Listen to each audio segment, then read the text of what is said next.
شاهین جمشیدپور و فریبرز خاتمی. تنظیم فریبرز.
چشمای گریون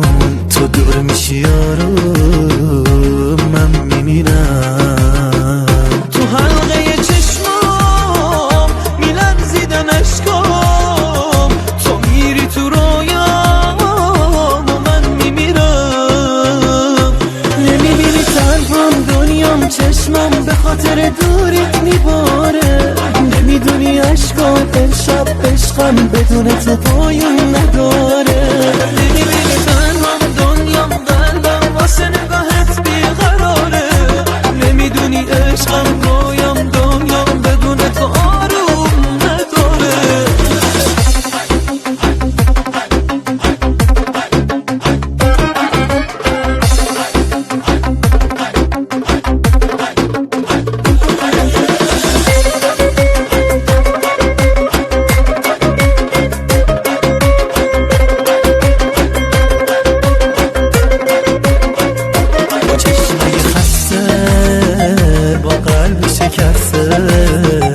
با لبهای بسته به یاد تو هم با چشمای گریون نگاه پریشون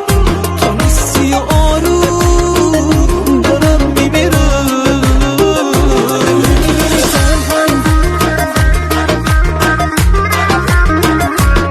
نمیدونی عشقم